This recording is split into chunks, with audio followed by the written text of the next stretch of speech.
Yeah. Good afternoon, everyone. I'd like to call this Council-in-Committee meeting to order, and I'm delighted to be here today as Acting Mayor. I'm Councillor Vera LaFranc, and I'm delighted to be here today on the unceded traditional territories of the Coast Salish First Nations, the Katzie, the Kwantlen, and the Semiahmoo.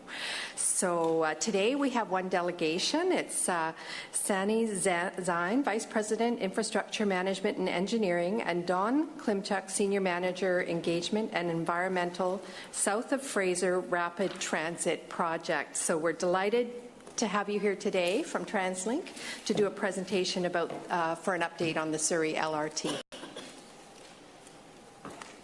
Thank you, Acting Mayor and members of Council. With me today is our CEO, Kevin Desmond, from TransLink as well. And really happy to be with you today to provide you with a quick update on the Surrey Newton-Guildford LRT project and take any questions if there are any. We have been making terrific progress on moving this project forward and in anticipation of funding coming together and then this becoming an actual implementation project. This first slide shows what we call Surrey Newton-Guildford in green. That's about 10.4 kilometers of our current focus as an LRT project, which is only the first phase of the larger 27 kilometers in total, which would then include the line from Surrey to connecting Langley city centre. So a really exciting city-shaping project, a significant expansion of rapid transit south of the Fraser, and we're really excited to be working very, very closely with your team on making this happen. The first phase, Surrey Newton-Guildford, will have a forecast ridership of up to 18 million customers per year. Newton to Guildford in 27 minutes on the train, as I mentioned, a distance of around 10.4 kilometers. 11 stations initially, with one to come in the future. A total stable of 16 vehicles serving this. These will be modern, low-floor, accessible light rail vehicles with a brand new operations and maintenance center to run the operation.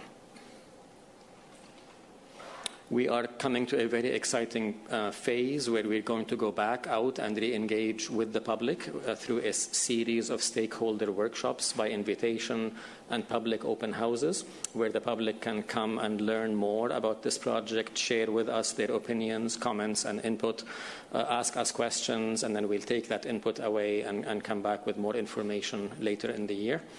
This is towards getting us to a final business case and an investment plan, which then would allow us to get into construction. Once funding is secured, as early as 2019, we can be in the field building this project. Depending on what the contractors come back with, this could be 3 to 5 years of construction, with 4 years perhaps the most likely time frame. If we start in 2019, this system could be operational in 2023. What you have on this image is the planned series of sessions which are upcoming starting tomorrow by invitation stakeholder workshops where there'll be smaller settings to allow us to delve into more details, and then public open houses to invite all the public to come and learn more about this project and talk to us about it. This will all wrap up by the first week of July, and then we'll have a month to compile the input and to use that to finalize the business case for this project. Some of the topics which the public will see through these sessions will include just general information. How does LRT work in the community? How does it work within the road network with the adjacent traffic, pedestrian movements, bicycle movements? The design, the key design elements of the project, and how does it impact the environment, and what are the environmental issues during construction and after construction that we'll need to make sure we mitigate. We have been staffing up since about a year ago, and we have now a dedicated project director at TransLink. Stefan Mayer is our dedicated project director, and he has a team of staff working with him. And on the bottom part of this slide, you see the various consultants and partners that we've been working with on various aspects, such as detailed design, alignment, communications, fleet, environmental. So you see a large team is now working away very diligently to make this project happen.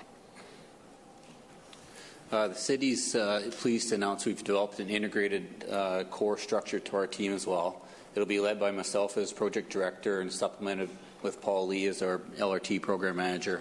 And we've established the core team members below us. And we're jointly working with TransLink, and this fall we'll be looking at cohabitating as a joint TransLink Surrey team in an off-site office. Okay. No more? And then we have a video here we're pleased to show Council. Go back one.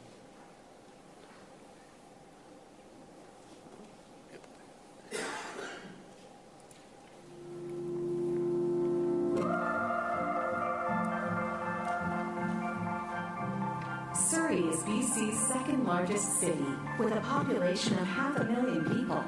And by 2041, another 300,000 people will call Surrey home. This rate of growth demands integrated transportation solutions.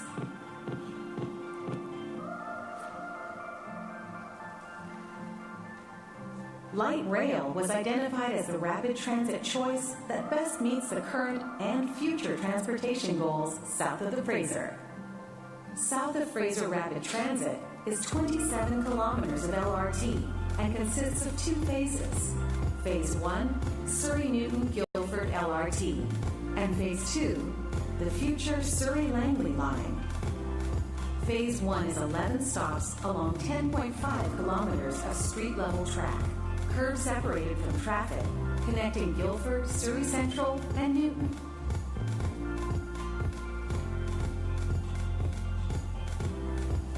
Light rail is the rapid transit choice for hundreds of cities around the world.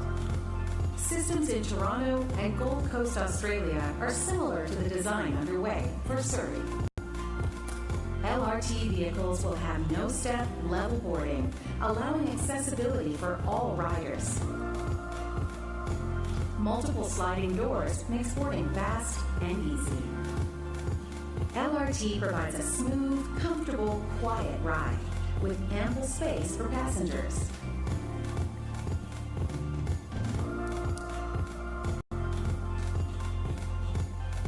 Stops have a modern design with clear sightlines and easy hop-on, hop-off capabilities with shelters, seating, and lighting.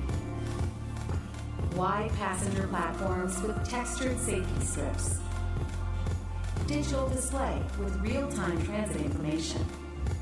Security cameras and emergency phone.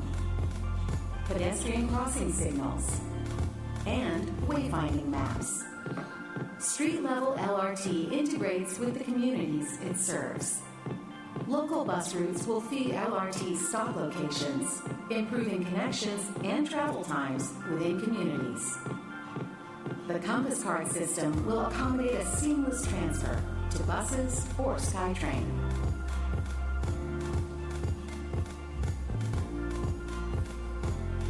The track can be embedded in the road and is powered by an overhead electrical system. LRT produces no emissions, helping to reduce greenhouse gases. The LRT is operated by the driver and is connected to a master control center to respond quickly to any incidents. Drivers will be certified and will have extensive training. Traffic and light rail signals are coordinated and timed carefully to keep LRT, vehicle traffic, pedestrians, and cyclists moving safely and efficiently. The vision for Surrey goes beyond moving people from place to place. LRT will help transform Surrey into connected, complete, and livable communities. Planning is underway, and we're excited to share ongoing progress with you. Stay involved. Learn more about the project and opportunities to participate. Visit translink.ca/SurreyLRT. So this video will be part of the consultation sessions, so the public will get to see this and hopefully ask questions and get involved in the project. Thank you so much for your presentation. As a member of the Transportation Infrastructure Committee chaired by Councillor Gill, I've been following this project very, very closely, and our staff are quite passionate about it, and I really feel like it's the right technology for Surrey, and I'm thrilled that we're at this stage of the project, and I know that it's one of the biggest infrastructure projects that Surrey will ever see, so I'm really proud to be a part of it. So thank you so much for your presentation, and I'll turn it to see if I have any questions from Councillor Villeneuve. Thank you. Well, just seeing the video, and I echo Councillor LaFranc's remarks, but seeing the video, I chair the Public Art Advisory Committee, and I know we've had several discussions with our staff about incorporating public art in the stops and the importance of having an opportunity to work with artists at the early design phase. So I just want to make sure, after seeing the video, it looks pretty standard, but we have an opportunity here to actually make those exciting public art pieces within those transit stops and to enhance the community and the quality of life and to bring some presence to the station that's going to be more than just utilitarian.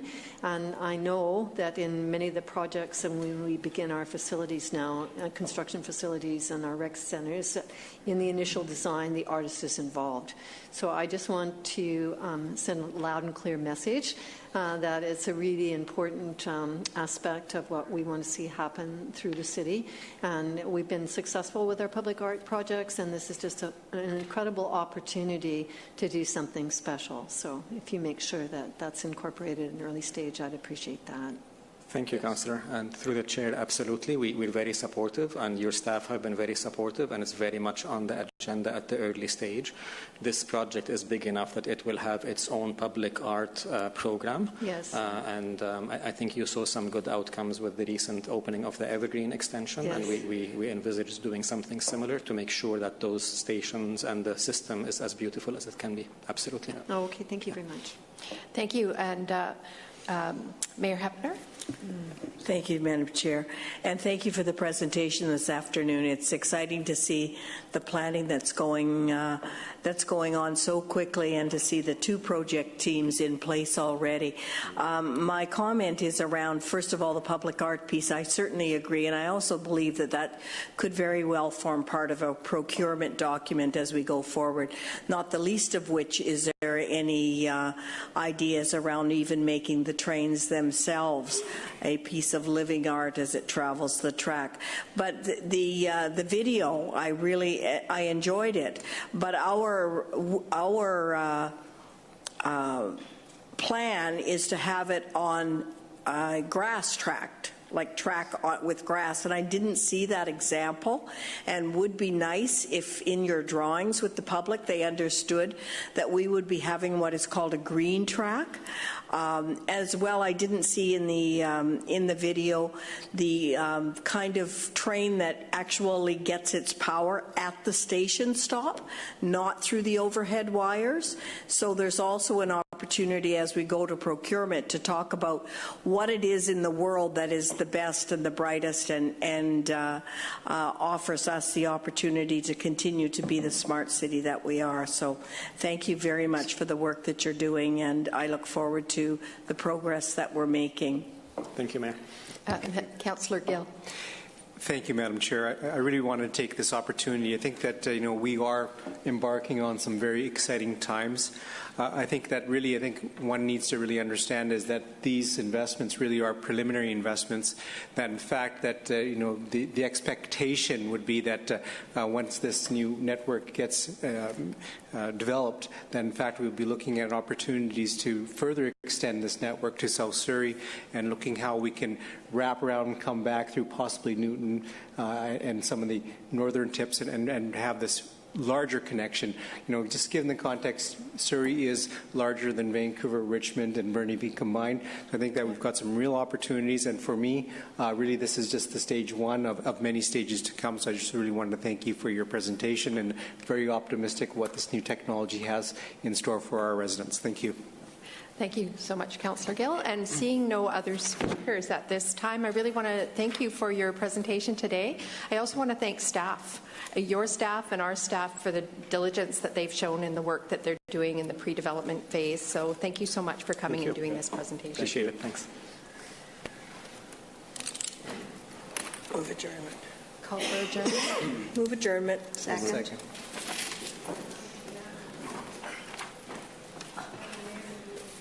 Just a minute. There is a report that needs to be, there's a corporate report on here that needs to be C001. I think it was going too well. Okay. Corporate report number C001. Move recommendations, Madam Chair. Second. All those in favor? Moved. Thank you so much. Move to adjourn. I'll make that. Second.